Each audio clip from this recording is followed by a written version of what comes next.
All right. Hey everybody, welcome back to the channel. This is Rob here at Smirking Gun Reviews. It's been a while since I've made a video.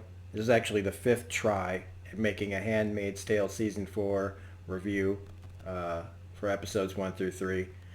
I've been over and over and over this. I'm hella rusty right now because we've been without internet for a couple of months now. And I haven't made any content, and I probably should have just been making stuff just to keep myself busy, but I was feeling really low for a while.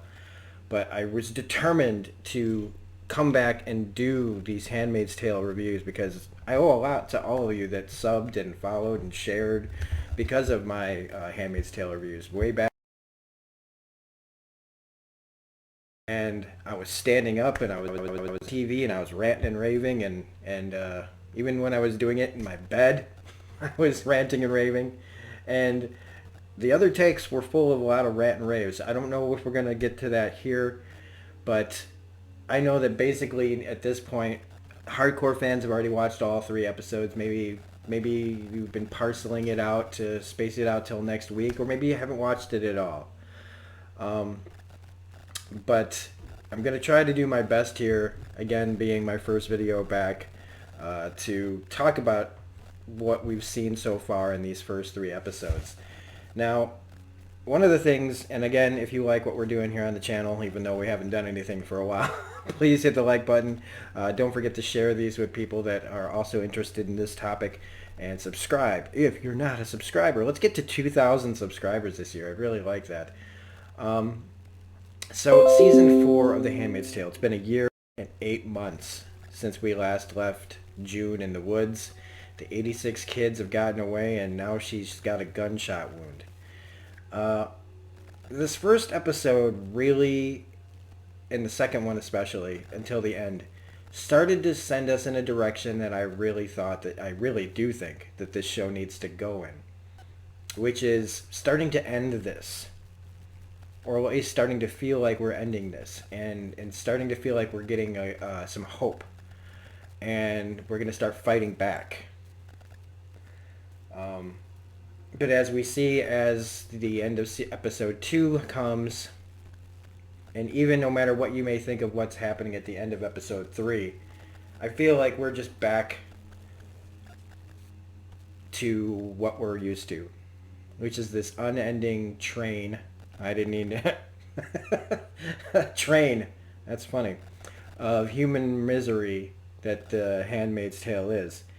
And this is an important show. It has a lot to say. It's always been a very great cautionary tale. A great story about women and survival and what women are capable of. And how small men can be. How small some men are. And when this first aired, when this show first started, I mean, it was relevant. But it's even more relevant now, after 4 years of the orange-faced bastard and all his traitorous, fascist asswipes have finally been sort of removed. We will never be rid of these people. It's still relevant now. It's even more relevant now because what's been going on is so much this show is so much closer to actually being able to happen right now, even with our new president, that I feel like this kind of thing could happen in the government. Some form of it could happen by any group of fringe lunatics that are out there. You've got political fanatics, you've got religious fanatics, you've got both of them kind of intertwined. It's funny how religious and political fanaticism kind of like go hand in hand. And so I understand that this show is about like showing us where we could go, how bad things could get. But at the only point of this show is to find new and creative ways of murdering women and torturing women, it's already been there and done that. And it needs to start becoming something else. And this first couple of episodes seemed to be going in that direction.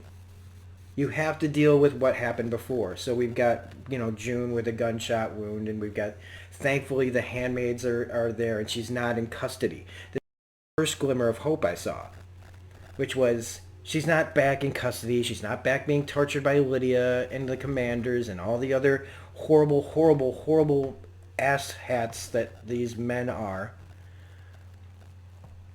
She's not in their clutches once again.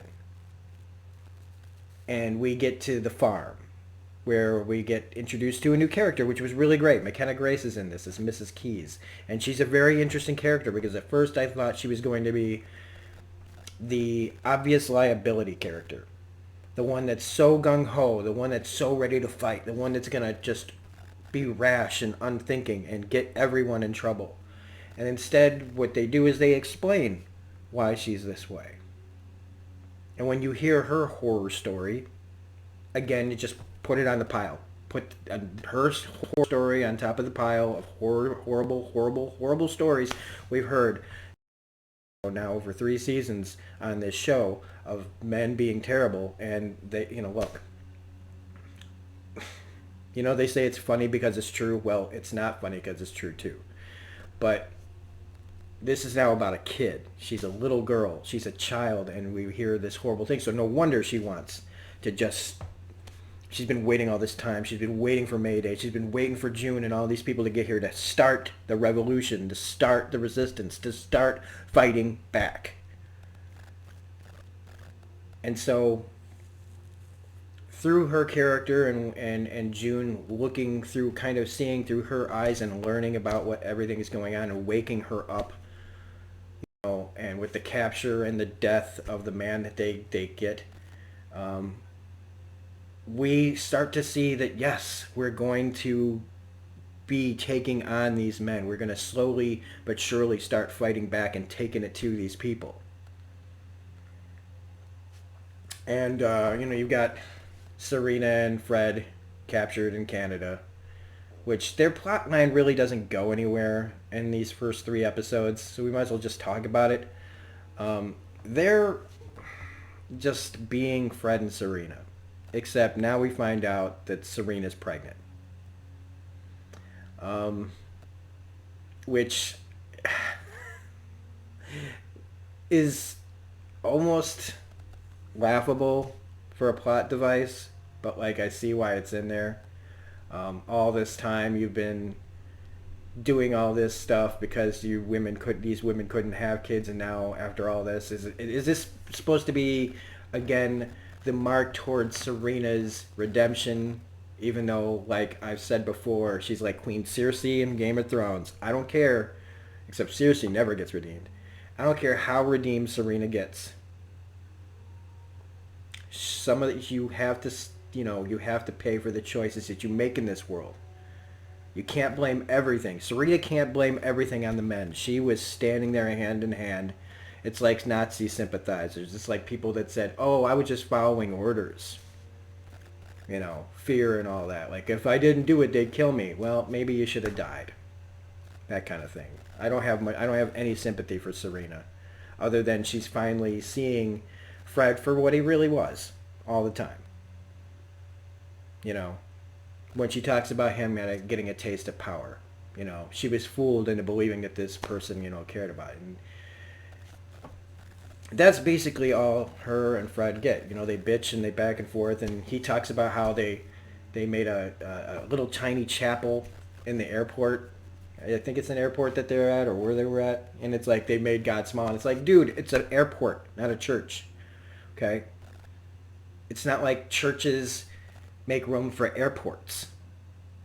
These places make room for a place for people to pray. Like a hospital has a place for people to pray.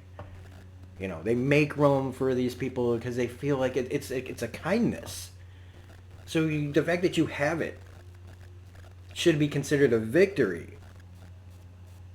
But he sees it as, oh, this is how I'm going to try to condense these people into how small their church is, how small their place of worship is. And again, that bringing that religious fanaticism that is prevalent today, that is still prevalent today, beyond me. I feel like it's it's 2021 and we're never going to be out from under the control of religious fanatics. And there's only one way to get rid of that, but it's not any. That's the road that nobody will ever go down. So we're stuck with it. We have to someday hope like the aliens maybe come down and save us all. I don't know. But that's Fred and Serena's part of the story. Really, that's all they really got is just to be more terrible. The things that Mr. Fred Waterford says, Joseph Fiennes, man, and Yvonne Strahovski are both fantastic. These are parts that you get remembered for, and to me, there's also parts that you're infamous for, and I think that this is going to leave a mark on their careers that hopefully, you would want to play something completely opposite of these characters going forward. But back on the farm, they decide that they're going to fight, right? After everything that's going on. So we get that glimmer of hope, right? And we get to the second episode, and we start to deal with, it's called Nightshade, and you find out that Mrs. Keyes has been slowly poisoning Mr. Keyes, the commander there, to keep him docile, to keep him, so that he doesn't do anything to little Mrs. Keyes. She can control him. She's smart enough to know not to kill him, because if he's dead, then she just gets passed around to somebody else, and you got to keep him just healthy enough so that nobody really gets too suspicious. He's just an elderly old man. He's feeble, and that's all they're going to think about. So she's smart enough to do that. But this gives June the idea of making it in batches, because their contact for May Day, she meets with them, and they find out about these guys going to Chicago, because the whole reason to meet with her is to move to the next safe house to get out of Dodge, right? Even though I thought the point was to get Hannah, but whatever, because June stayed behind again to get Hannah, so maybe her first job is to first get these I don't know. But the contact, they talk about where they're supposed to go, but she finds out that these guys in Chicago are sitting ducks, and that why not take these guys out? So she learns how to make a bunch of Nightshade. And again, this gives us this great moment of this is the beginning. This is the fight. We're poisoning a bunch of scumbags that deserve fates worse than death. I don't know what that means or what that would even entail. Fate's worse than, what's worse than death? I don't know, like hell, right? How do you make whatever? So she goes in and poisons these guys and the lady that's like, again, like the sympathizer. And it's great, and you feel good, like, yes, we're taking it to them. But as soon as they get back to the farm, and you know that there's something wrong, I went, well, that's we're going right back to where we started. And yes, it's just like, how soon before her friend that's with her, the man that's with her, gets killed, boom, dead right away. And there's Nick. So now we got to talk about Nick and Commander Lawrence, who honestly, sometimes characters are written off of shows for bad reasons, and sometimes their stories are kind of over. And where we left off with Nick and Lawrence, I felt like, Nick was talking about going to the front. Fine, let's let him do whatever he's doing somewhere else. Let's let him do his own story off screen. And Commander Lawrence's arc, I felt like he did what he needed to do.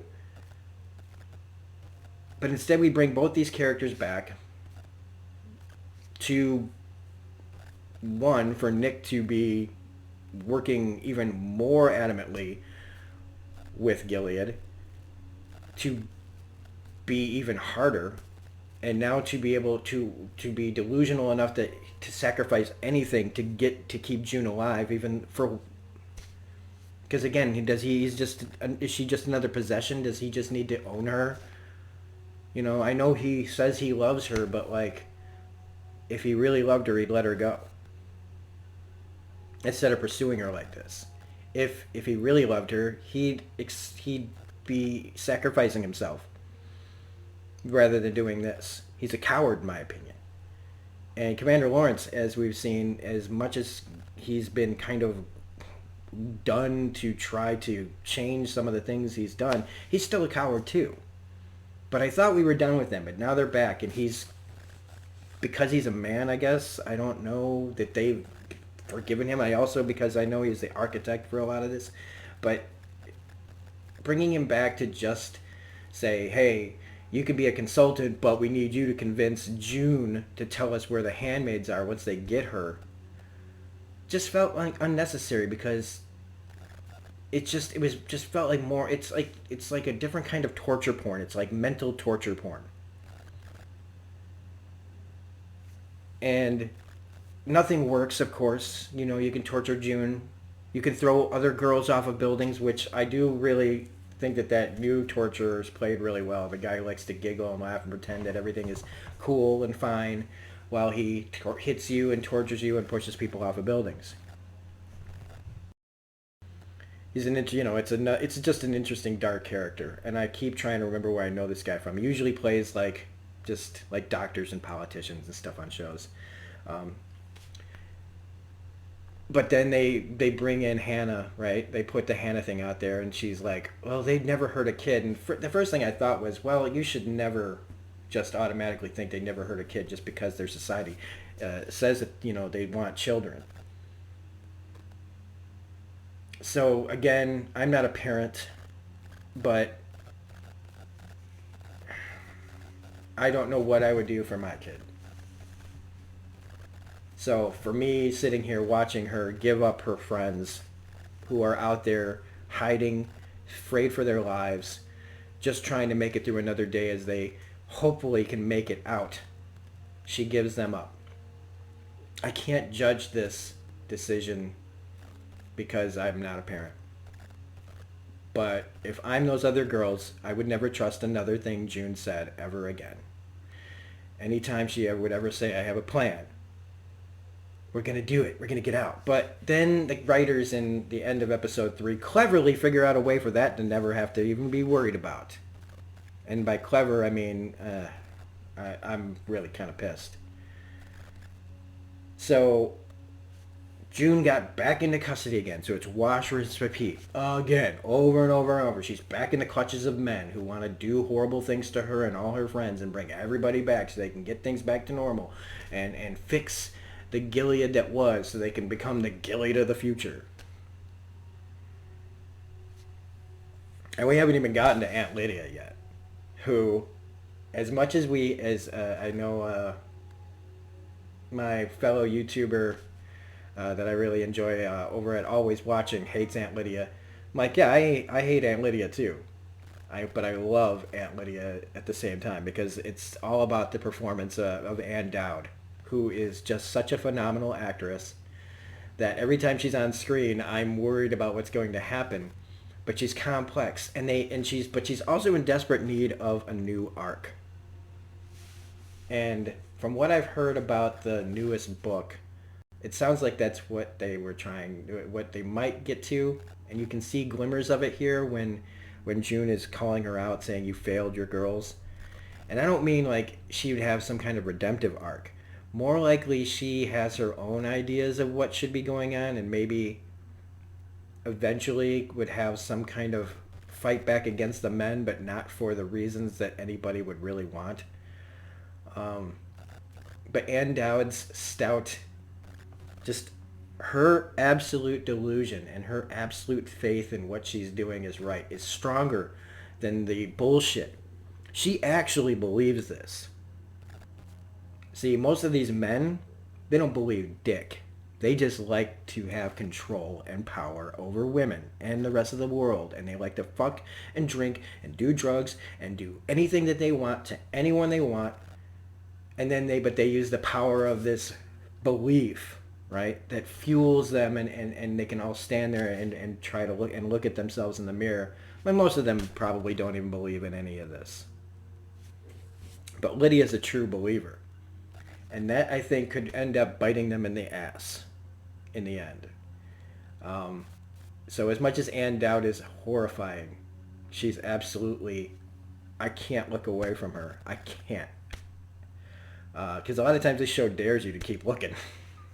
And So let's, but see, this is where my problem started. Was they were back in the wash, rinse, repeat cycle of she's back in custody, she's tortured, she escapes somehow. She's back in custody, she's tortured, she escapes somehow.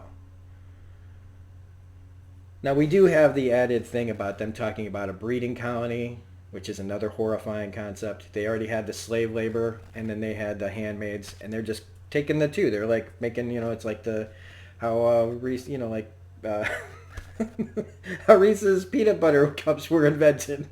You got chocolate in my peanut butter. You got peanut butter in my chocolate. You mix the two up, and you get a horrifying little treat, which is a breeding colony where I'm sorry to make. I can't believe I made a Reese's peanut buttercup. God, that is a really really bad analogy. Uh, the slave labor, and then you bring the commander and his wife on down. Bring them on down and enjoy a rape or two, and then you go back home, and then they go back to work in the fields, and then they give birth to your baby, and then you come pick it up. Now, why they would put a bunch of the most infamous handmaids in a truck with Aunt Lydia with one driver on a road by themselves means, okay, how do the writers answer for that? They should not even be, or is it just, again, you can say the men they just don't fear women this much, right? They just still haven't gotten the survival, like that these are the most biggest troublemakers they've ever had.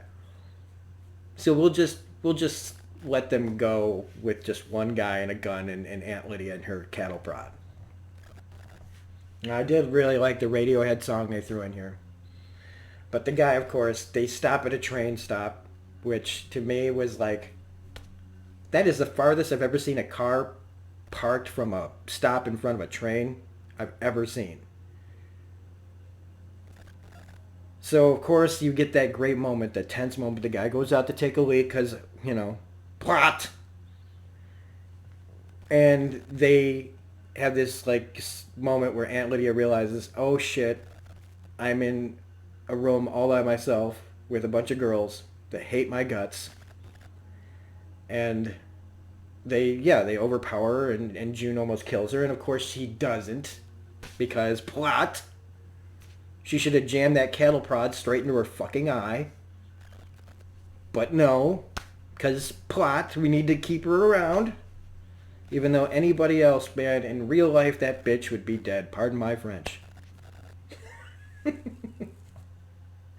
So then we get the slow-mo run to, like, what would be in other shows, like a run for a border, like, where, like you're just trying to reach the West Germany. You're just trying to reach West Germany before the East Germans shoot you. But in this, it's just trying to get across from a train, and it's in slow motion. They're in all these robes, which are dragging them down. And June and Janine make it across. A couple of the others, I believe, are shot. And our other two that we've been following kind of closely with June are literally fucking hit by a train. So you basically get rid of all the other girls, so except for June and Janine. And it really pissed me off. It really pissed me off.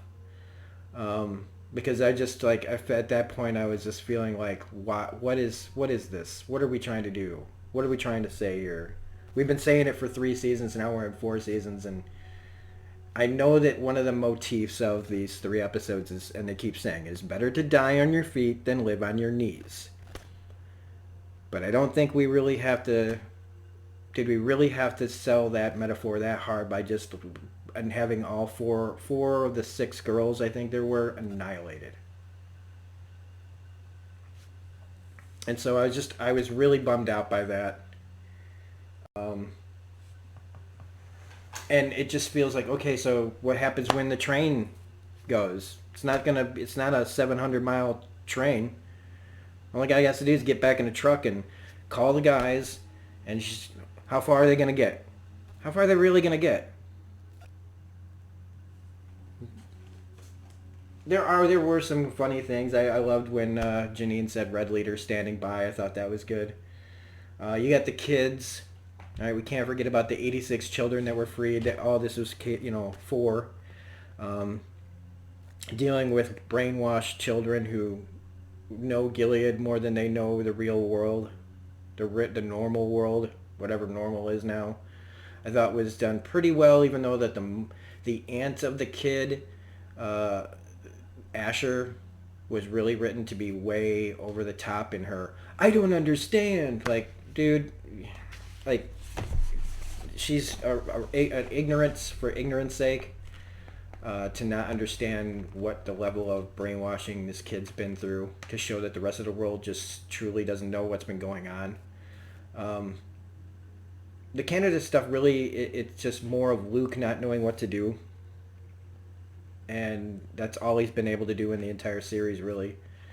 Um, Moira and Alexis Bledell's character don't really get too much to do here either.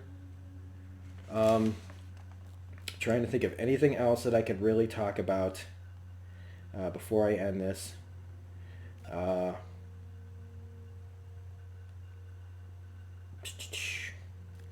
no, I think that's where we're going to stop. But I promise to go into greater detail, and if I remember any stuff to talk about later about these episodes, I will. This is 3 episodes to really. I could go on forever about all this probably, but I have a limited amount of time, and I'm trying to get back on track. So for episode 4, we will go way deep into each episode from here on out. And again, I want to thank everybody that has subbed for this, that will become a sub because of this show, these reviews. Share these with people that really like talking about The Handmaid's Tale. This is just not usually where I do my reviews, sitting on my couch or in my bed. Probably clicked off now that I'm not talking about it anymore, but if you like this review, please hit the like button, comment, share, subscribe, hit the bell for all notifications. Otherwise, we'll see you guys on Wednesday or Thursday, whichever, however long it takes to upload episode 4. Have a great day. Bye. And we're back. That was weird. I always got to make it weird. Bye.